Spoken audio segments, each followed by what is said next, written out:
ছোট্ট স্টেশনের পাশে চায়ের দোকানটা সবারই পরিচিত। সেই দোকানেই কাজ করত অনিক। ভোর 5টায় দোকান খুলত, রাত 10টায় বন্ধ। সারাদিন চা বানানো, কাপ ধোয়া, খুচরো টাকা গোনা, এই ছিল তার জীবন।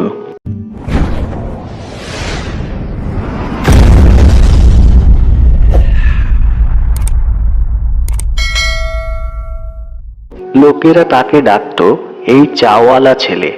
কেউ ভাবতো না এই ছেলেটারও স্বপ্ন আছে। অনিকের বাবা ছিলেন দিনমজুর। এক দুর্ঘটনায় পা ভেঙে যাওয়ার পর কাজ বন্ধ। সংসারের সব দায় এসে পড়ল অনিকের কাঁধে। স্কুল ছেড়ে তাকে কাজে নামতে হয়েছিল। প্রথম দিকে খুবই কষ্ট লাগতো। বন্ধুরা স্কুলে যাচ্ছে, বই খুলছে, আর সে দাঁড়িয়ে চা দিচ্ছে। একদিন এক ভদ্রলোক দোকানে বসে খবরের কাগজ পড়ছিলেন।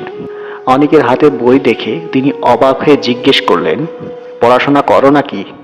অনিক লজ্জা পেয়ে বলল, রাতে একটু পড়ি কাকু। ভদ্রলোক মুচকি হাসলেন। পরদিন তিনি অনিকের জন্য পুরনো কিছু বই এনে দিলেন। বললেন, যদি মন থেকে চাও, সময় নিজেই বেরিয়ে আসে। সেই দিন থেকেই অনিক রাতে পড়তে শুরু করলো। চোখ জ্বলত, শরীর ব্যথায় ভেঙে পড়ত, তবুও সে হাল ছাড়েনি। অনেকেই হাসত, চাওয়ালা হয়ে আবার পড়াশোনা। অনেক চুপ করে থাকত। সে জানত নীরব পরিশ্রমী একদিন উত্তর দেবে। কয়েক বছর পরে সে ওপেন স্কুল থেকে মাধ্যমিক দিল, পাশ করলো ভালো নম্বরে। দোকানের মালিক অবাক, গ্রামের লোকজনও অবাক। এরপর উচ্চ মাধ্যমিক, তারপর দূর শিক্ষায় কলেজ। অনেকের জীবন ধীরে ধীরে বদলাতে শুরু করলো।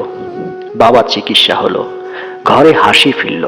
একদিন সেই স্টেশনেই এক সেমিনারে অতিথি হয়ে এলো অনিক।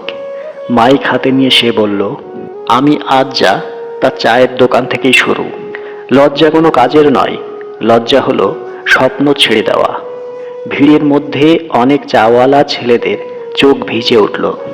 অনেক জানতো জীবনে বড় হওয়ার জন্য বড় জায়গা নয়, দরকার বড় মন আর হার না মানার ঠিকানা।